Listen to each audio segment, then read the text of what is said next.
तो ये जो लेना बाकी था 35 लाख 50,000 रुपया, ये बैलेंस शीट में संपत्ति साइड में हमारी असेट हम मानेंगे और ये हमें लेना बाकी बताएंगे। लेना बाकी तो अंग्रेजी में उसको कहते हैं सन्ड्री डेटर्स, है ना। ये हमारे डेटर्स हैं।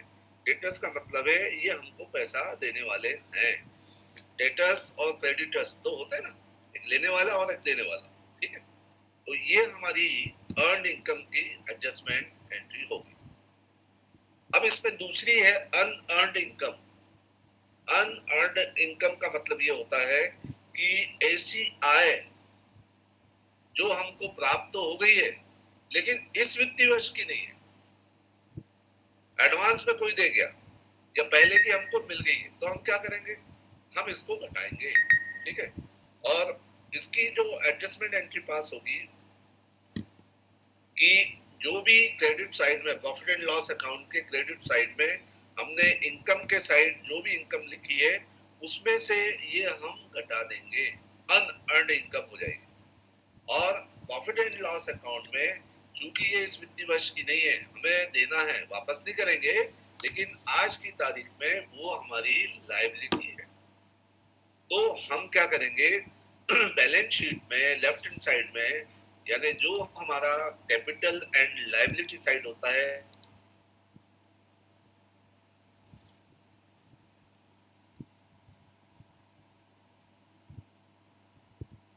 तो ये आपकी अर्नड इनकम और अनअर्नड इनकम के बारे में मैंने बता दिया समझ पे। और ये मान के चलो, इसमें शॉर्ट नोट भी पूछ सकते हैं आपसे, वैसे भी पूछ सकते हैं, ये इम्पोर्टेंट है, अर्नड और अनअर्नड, और आपका ये प्रीपेड और outstanding expense.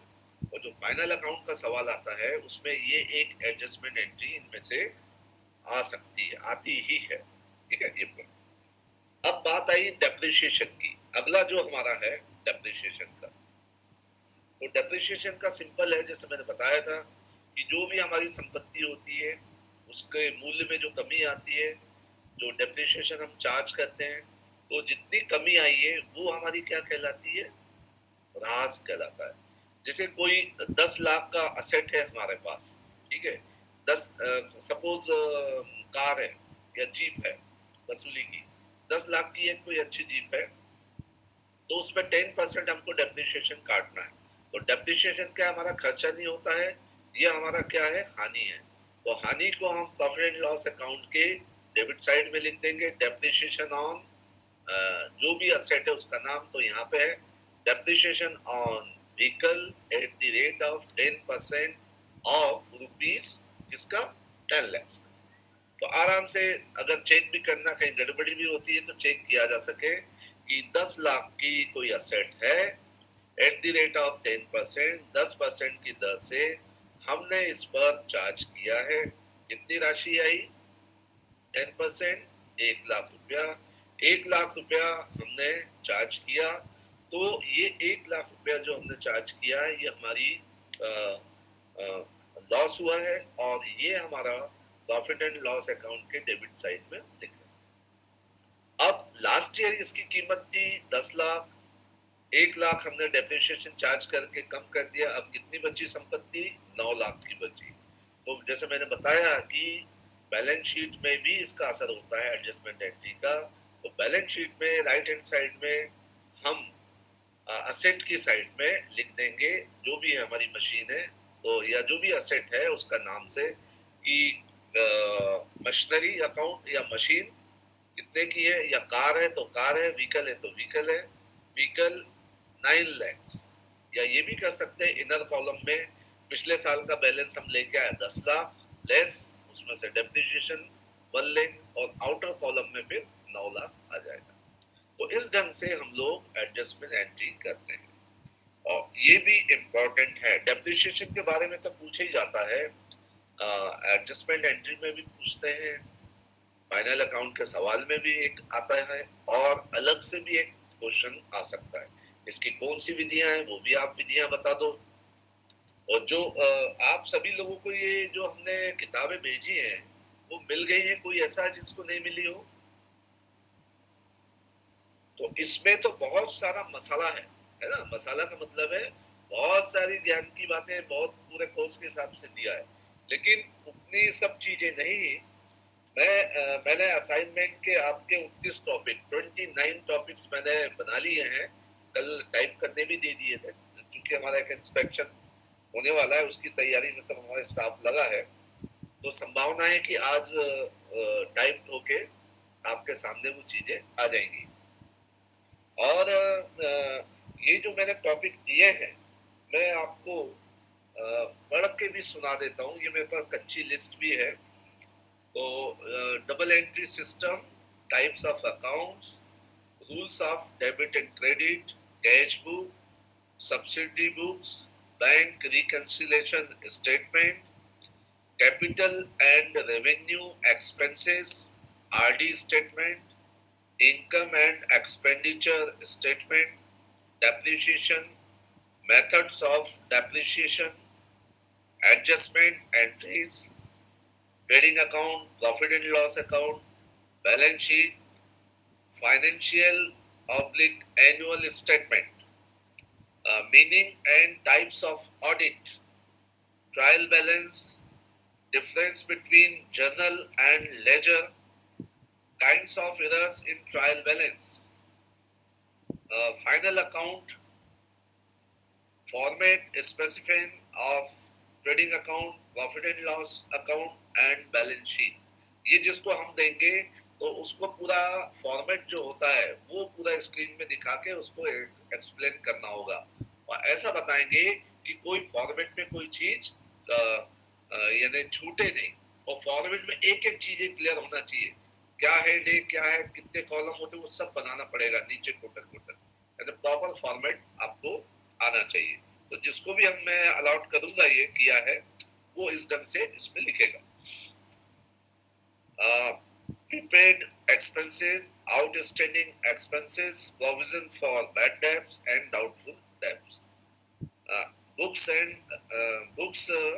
registers to be maintained by cooperatives। एक कोऑपरेटिव सहकारी संस्था में कौन कौन से किताबें, बुक्स ऑफ अकाउंट और रजिस्टर रखे जाते हैं, बुक्स में भी दिया है ये आपको जो हमने सप्लाई की है, ये भी अच्छा है। Difference between cooperative audit and other audit, या कंपनी ऑडिट या फाइनेंशियल दूसरे जो ऑडिट होते हैं, तो कोऑपरेटिव ऑडिट और दूसरे ऑडिट में क्या अंतर है, ये एक टॉपिक ये भी है।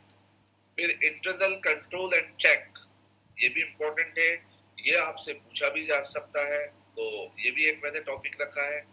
वाउचर एंड वाउचरिंग, वाउचर क्या होते हैं, वाउचरिंग किसको कहते हैं, तो ये भी एक विषय है, छोटा है लेकिन महत्वपूर्ण है।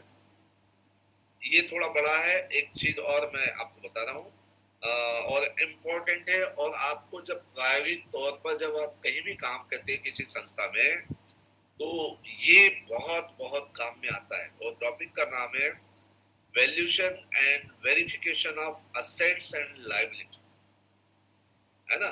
तो जो ये मैं उसको दूंगा जो थोड़ा बैकग्राउंड अच्छा हो, थोड़ा मेहनत करे, और क्योंकि इसमें बहुत सारी चीजें आपस में एक दूसरे से जुड़ी हुई है, तो मैं ये चाहूंगा कि कोई अगर वॉलंटरी इसको लेना चाहे, क्योंकि जो मैं चाह रहा हूँ वैसा ही अगर उसमें लिखे मिले तो आप सभी के लिए लाभ, तो कोई मेहनत का ऐसा वॉलंटियर तैयार हो तो मुझे बता दीजिए, थोड़ा हेरी फेरी भी मैं कर सकता हूँ। एक बार टॉपिक फिर से सुन लें, valuation and verification of assets and liability.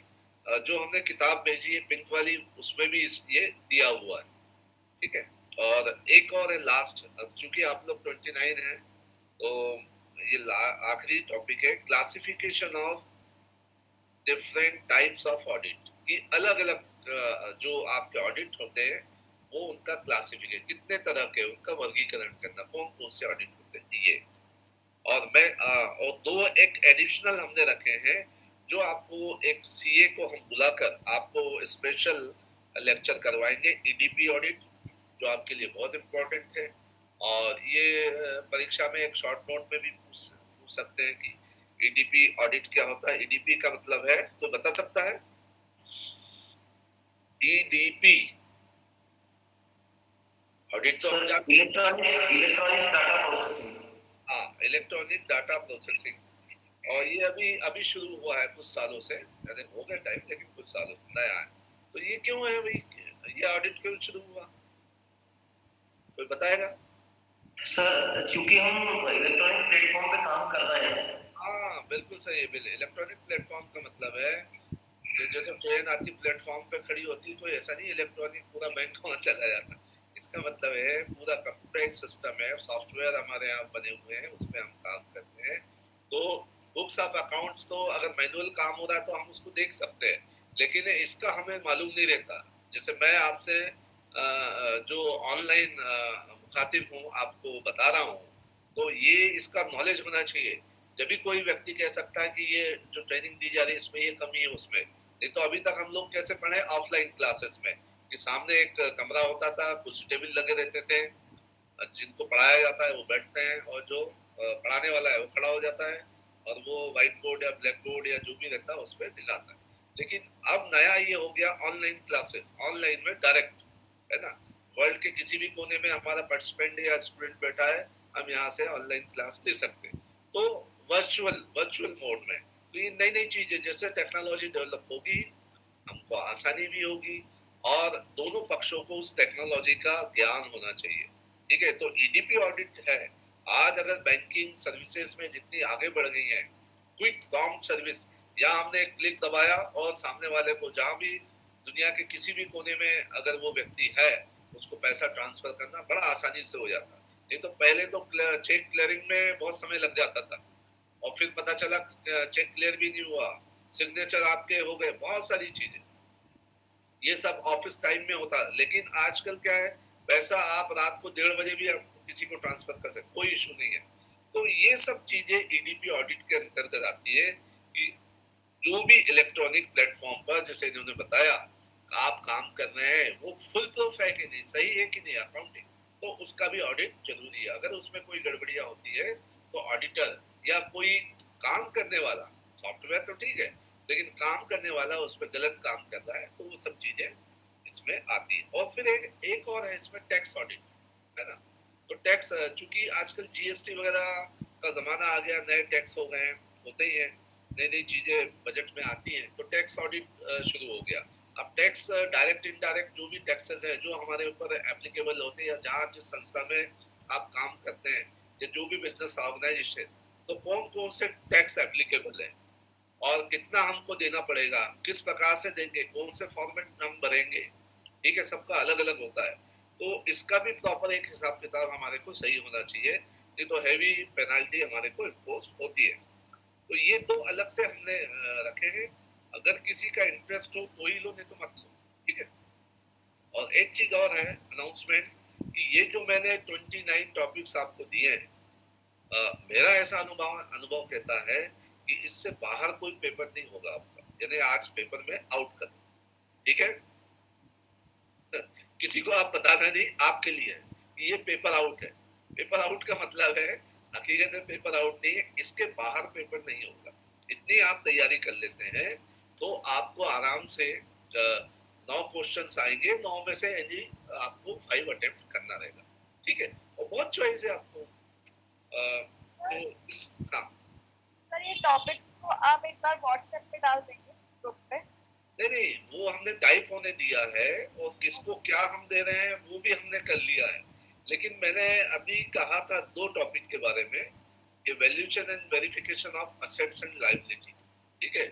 ये थोड़ा इसमें मेहनत लगेगी और इसमें ज्ञान भी ज्यादा चाहिए, और इतना आसान भी नहीं है। अगर कोई वॉलंटरी है कि इसमें मेहनत करना चाहता है बता, नहीं तो मैं तो फिर अपने हिसाब से मैंने दे चुका हूँ, ठीक है। तो ये आज आपको मिल सकता है टाइप किया हुआ, हाथ से तो मैंने लिखा है, लेकिन मैं चाह रहा हूँ कि टाइप्ड हो तो व्हाट्सएप पे डाल रहे हैं। और अगले वीक में हमारा असाइनमेंट भी हो जाएगा और प्रेजेंटेशन भी हो जाएगा, ठीक है। और मैं समझता हूँ अगले वीक में हमारा ये अकाउंट्स ऑडिट का ये चीज भी फिनिश हो जाएगी, कोई इसमें नहीं। और मैं परिहार जी से कहूँगा कि ये ईडीपी और टैक्स ऑडिट में सीए से या 1-2 टॉपिक है तो 1-2 लेक्चर वो सेशन अलग से करवा दे, तो सीए चार्टेड अकाउंटेंट है वो डिटेल में आपको बता देगा। और आप लोग भी बैंक से रिलेटेड जो लोग काम कर रहे हैं उससे संबंधित अगर कोई प्रश्न हो तो आप पूछ सकते हैं मुझसे, ठीक है। तो अगले वीक के लिए आप तैयार रहें, ये आज आपको हो जाएगा और आज से तैयारी आप शुरू कर दें, ठीक है। तो ये भी मैंने कल एक्सरसाइज की थी आप लोगों के लिए, क्योंकि स्टाफ का में हमारे यहाँ भी जवाबदारियां बहुत ज़्यादा हैं, हैवी लोड है। हम तो हो जाते हैं, कई बार क्या होता है असिस्टेंट लोग बिजी रहते हैं और पूरे वर्ष पर्यंत उसे सब्जी, कुछ मसाले, क्योंकि अगर ये सारी चीज़ें नहीं होती तो हिंदुस्तान के अधिकांश राज्यों से फल और मसाले विदेशों को लंबे समय तक जो है हम निर्यात करते रहे।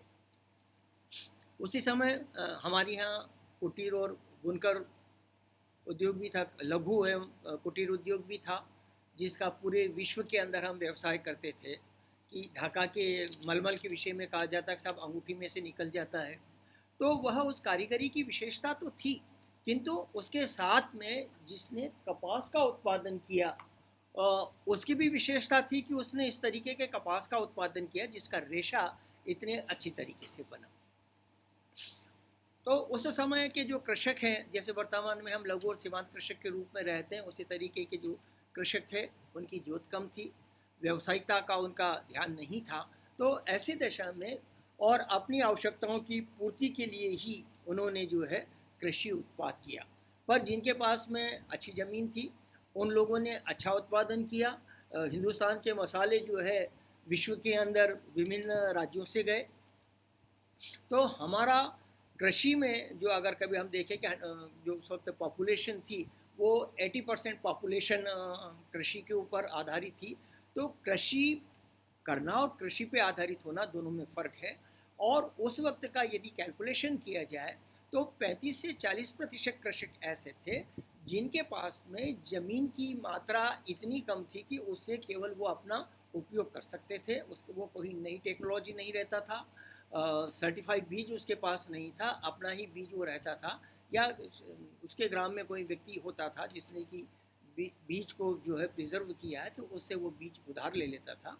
और उसकी जो टर्म कंडीशन होती है कि 1 किलो बीज लिया तो उसके बदले 2 किलो या 5 किलो या 10 किलो बीज वापस करूँगा, वह था। उसके साथ में जो उसकी उपज थी उसमें बार्टर सिस्टम भी होता था कि साल भर नाई जो है उसके यहाँ पे दाढ़ी कटिंग करेगा तो उसको पेमेंट देगा, लोहार को पेमेंट देगा, सुतार को पेमेंट देगा। उसके बाद में उस अस्वच्छ धंधों में जो लगे हुए हैं, जो उसके मरे हुए पशुओं को लेकर जाते हैं, तो उनका भी उसका भुगतान था। तो बार्टर सिस्टम होने के कारण से वो आय को जो है इस तरीके से व्यय कर देता था और वह उसके जो है रिकरिंग एक्सपेंडिचर के रूप में होता था। तो उन सारी चीज़ों को कैलकुलेशन करके हम उस पर पहुँच गए कि साहब भारतीय कृषक जो है वह, क्योंकि ये सारा चीज़ें बार्टर सिस्टम था। तो कृषि जो है यदि देखा जाए तो एक तो सामूहिक कृषि होती है। सामूहिक कृषि जो है यह सामान्य रूप से रूस, डेनमार्क और अफ्रीका के कुछ कंट्री के अंदर जो है इसका उपयोग हुआ। इसके अंदर जो है शासन एक आज्ञा जारी कर देता है जिसमें लोगों के कम जो ज़मीन होती है उस ज़मीन को एक जगह कर लिया जाए। कृषक जो है उसमें अपना स्वामित्व नहीं छोड़ता है, परंतु वो सारी ज़मीन जो है एक चक में आ जाती है और एक चक में आने के कारण से वह सारी ज़मीन के ऊपर जो है खेती की जाती है। चूँकि ये समूह में खेती की जाती है तो सामूहिक खेती के रूप में इसे जाना जाता है। जिस भी कृषक का है वह सारे कृषक में अपनों में से किसी कुछ व्यक्ति को जो है कर्ता के रूप में कह लेते, जिसे बाद में प्रबंध संचालक के रूप प्रबंध मंडल कहा जाने लगा। तो ये प्रबंध मंडल इस बात का करता था कि कौन से कृषि उपकरण लगेंगे तो कृषि उपकरण वहाँ उपलब्ध कराए जाते थे, कौन सी क्रॉप ली जाएगी, तो इस आधार पे होता था। तो जो वहाँ पे कृषक काम करता था उस कृषक को काम करने की मजदूरी दी जाती थी और उसके बाद में जो फसल होती थी उस फसल को तैयार करके बेच दिया जाता था और बेचने के बाद में जो लाभ प्राप्त होता था खर्चे निकालने के बाद में, वह जो ज़मीन है उसके आनुपातिक रूप से बांट दिया जाता था। दूसरे प्रकार की खेती जो है राजकीय या स्टेट फार्मिंग होती है। इसके अंदर जो है ज़मीन सरकार की होती है। सरकार जो है इस ज़मीन को कुछ कृषकों को दे जाता है लंबे समय तक। यानी मध्य प्रदेश में 70 के दशक तक जो है इस तरीके की राजकीय या खेती होती रही, जिसमें कृषक को जो है और यह खेती विशेष रूप से अनुसूचित जाति और जनजाति के लिए रहा। इसकी सहकारी सोसाइटी बनाई गई और यह शहर के आसपास होने से इस खेती में अधिकतम जो है फल साग सब्जी का उत्पादन किया गया, जिससे उन्हें दैनिक आय जो है प्राप्त होती रही। इसमें सरकार अपनी भूमि रहती है और इस भूमि को एक समूह को बनाकर या एक सोसाइटी को दे दी जाती है। वह सोसाइटी इसमें सारे काम करती है। सोसाइटी में जो भी सदस्य होते हैं वो जो काम करते हैं उन्हें मजदूरी दी जाती है और उसके बाद में जो क्रॉप है उसे बेच दिया जाता है, उससे जो लाभ होता है वो कंट्रीब्यूट इस पर कर दिया जाता है। इसके बाद में संयुक्त और पूंजीवादी खेती होती है। यह खेती हिंदुस्तान में नई सदी की ही रही। इसमें जैसे शेयर होल्डर होते हैं ऐसे ही जो लैंड होल्डर होते हैं वे अपनी एक कंपनी का रजिस्ट्रेशन करते हैं और अपनी ज़मीन जो है वह कंपनी को लीज पे या टेनेंसी जो होती है किराए पे उसे दे देते हैं, जो 10 साल 15 साल की होती है। तो जो भी उस कंपनी में टर्म कंडीशन बनी है उस टर्म कंडीशन के ऊपर कृषक अंश प्रमाण पत्र की तरह अपनी ज़मीन जो है होल्डिंग के रूप में उन्हें दे देते हैं और उसके बाद में जो भी व्यक्ति काम करता है वह लेबर के रूप में वर्क करता है और लेबर के रूप में वर्क करते हुए उसे लेबर का पेमेंट होता है और जिस तरीके से काम कर रहा, अगर वो मशीनी पे काम कर रहा तो उस तरीके तो उसका लेबर जिस क्वालिटी का है, कुशल है, अकुशल है, अर्धकुशल है, तो उस समय जो है कुशल अकुशल वाली व्यवस्था नहीं थी, पर कार्य के आधार पे उसे भुगतान कर दिया जाता था। जो क्रॉप तैयार होती थी उस क्रॉप को मार्केट में बेच दिया जाता था और जो लाभ होता था वो जो अंश की जो ज़मीन है तो ज़मीन के अनुपात में बेच दिया जाता था। इसके बाद में चौथी जो कैटेगरी है वह सहकारी खेती है। सहकारी खेती के अंतर्गत जो है कृषक अपनी ज़मीन जो है एक समूह में दे देता है और वह समूह जो है उसके ऊपर खेती करता है। कौन से बीज कहाँ से लाए जाएंगे, कृषि उपकरण जो है वह सोसाइटी के होते हैं, सोसाइटी को दे दिया जाता है। तो सोसाइटी उस भूमि के ऊपर जो डिसाइड करती कि कौन सी क्रॉप लेनी है और उस पर कौन कौन व्यक्ति जो है अपना श्रम लगाएगा। तो यहाँ भी वही स्थिति होती है कि इसके अंतर्गत भी ज़मीन का जो है अगर कोई कार्य करता है तो उसे या तो उसका पारिश्रमिक दे दिया जाता है, तो जो भी समिति का संचालक मंडल तय करता है उस हिसाब से किया जाता है। सहकारी खेती के विषय में जो है महात्मा गांधी ने, जवाहरलाल नेहरू ने सारी चीज़ों कहा और सहकारिता का जो है महत्व स्थापित किया, किंतु हिंदुस्तान के परिप्रेक्ष्य में जो है सहकारी खेती 4 प्रकार की रही। एक तो उत्तम खेती। उत्तम खेती जो है यह इसमें व्यक्तिगत भूखंड अपने अपने ज़मीन जो है वो खेती के लिए दे दिए जाते हैं और कोई एक व्यक्ति विशेष जो है वो उसका एक कर्ता के रूप में काम करता है, वो अधिकारी होता है, वो समस्त प्रकार के निर्णय लेता है और इसका मुख्य उद्देश्य जो है कृषि को बेहतर तरीके से करना है। यहाँ उत्पादन के साथ में उत्पादकता जो है उसको भी देखी जाती है और उत्पादकता देखने का कारण ही कृषि में उन्नति और आर्थिक स्थिति होती है, क्योंकि यदि उत्पादन ही देखा जाए तो उत्पादन से हमारा उतना नहीं होता है, हमें उत्पादकता बढ़ानी होती है। तो सामूहिक कृषि के अंदर जो है एक कमेटी बना ली जाती, जैसे संचालक मंडल होता है, उस वक्त भी संचालक मंडल बनाया जाता जो सामान्य रूप से 9 सदस्यों का होता था। यही इस मात्रा को डिसाइड करते था कि कृषि विशेषज्ञ के रूप में उन्हें सलाह मशवरा दिया जाता था सोसाइटी के माध्यम से, और इसमें कौन सा बीज बोया जाए, कौन से यंत्रों का, खाद का कैसे उपयोग किया जाए, और इसी से जो है सहकारी क्षेत्र में फर्टिलाइज़र जो है उसका उपयोग जो है होने लगा। तो इसमें ये खेती जो है मॉडर्नाइजेशन तरीके से करने का था, डेवलपमेंट करने का था, और डेवलपमेंट वगैरह करने से और डेवलपमेंट से जो कॉस्टिंग रिकवर होगी वो कितना समय होगा उतने समय का जो है कृषकों से अनुबंध किया जाता था। और इसके समिति का जो है साधारण लाभ होता था, इसमें से कुछ पैसा जो लाभ होता था उपज को बेचने से, उस लाभ का कुछ भाग जो है अलग से फंड के रूप में रख लिया जाता था और इस फंड से जो टेक्नोलॉजी है उस टेक्नोलॉजी का उपयोग करके कृषि के अंदर जो है अधिकतम किया जाता था। इस सामूहिक कृषि का एक फ़ायदा और था कि यह सामूहिक कृषि जो है वह सदस्यों की ओर से वित्तीय संस्थान, और वित्तीय संस्थान में विशेष रूप से कोऑपरेटिव बैंक हुआ करता था। तो वह कोऑपरेटिव बैंक, और उस वक्त भूमि बंधक बैंक भी होता था।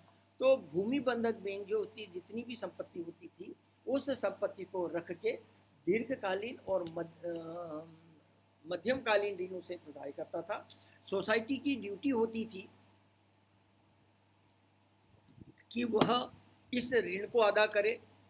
तो ऐसी दशा में ज़मीन की मात्रा बड़ी हो जाती थी। अच्छी टेक्नोलॉजी का उपयोग करने के लिए वह मशीनरी खरीद सकता था, और मशीनरी के उपयोग करने से श्रम जो है कम लगता था, अधिक उत्पादकता बढ़ती थी, उन्नत बीज होते थे, बीज को व्यवस्थित तरीके से सोइंग किया जा सकता था, और बीज की सोइंग के लिए भी अलग अलग बीज के अलग अलग जो है तरीके होते हैं। जैसा सोयाबीन का ज़्यादा गहरा यदि बो दिया जाए तो उसका जर्मिनेशन नहीं है, ज़्यादा उथला बो दिया जाए तो चिड़िया और दूसरे जो पक्षी वगैरह आते हैं वे उसका उपयोग कर लेते थे।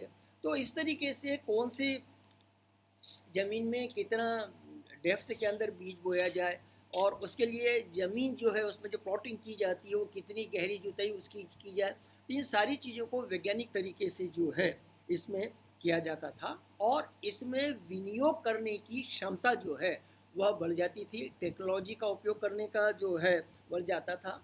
तो इन सारे कारण से इसे उत्तम खेती कहा जाता है। उसके बाद में संयुक्त सहकारी कृषि है। तो संयुक्त सहकारी कृषि के का जो है एक महत्वपूर्ण सोसाइटी थी। इसमें जो है सहकारिता का भाव नहीं, और जितनी भी सोसाइटी बनाई गई है उन सारी सोसाइटियों के लिए किसी भी क्षेत्र में बनाया जाता है उसके लिए एक बात विशेष रूप से उपयोग की गई, ऐच्छिक संगठन। तो सहकारिता के सिद्धांत के अंतर यदि देखा जाए तो सहकारिता की जितनी भी सोसाइटियां किसी भी रूप में बने वह ऐच्छिक संगठन होती है।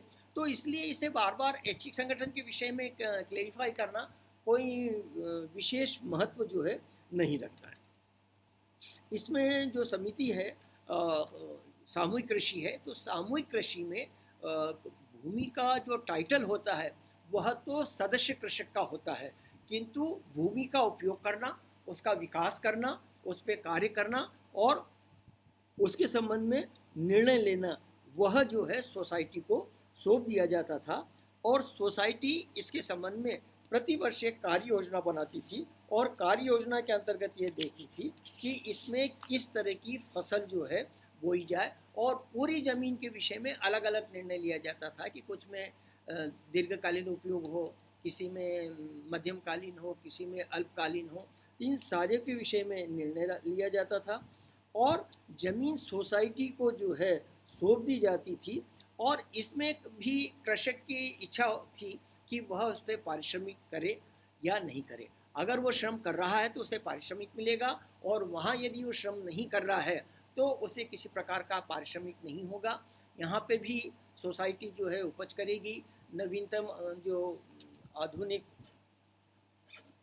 तौर तरीके हैं जिससे कि कृषि की कॉस्टिंग जो है वह कम हो, उस कॉस्टिंग के लिए जो है वह कम हो जाती थी। क्योंकि सामूहिक उसे कह रहा था मशीनों का उपयोग करने से जो मेंटेनेंस की कास्ट, जैसे बैलगाड़ी वगैरह, बैल रखते थे, गाड़ी का उपयोग करते थे, तो बैल गाड़ी अगर कभी उस वक्त खरीफ रबी दो ही फसल हुआ करती थी, तो ऐसी दशा में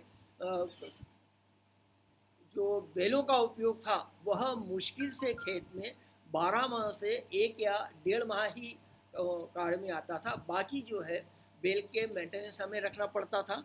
तो यहाँ पे मशीनरी पे इतना हमें मेंटेनेंस नहीं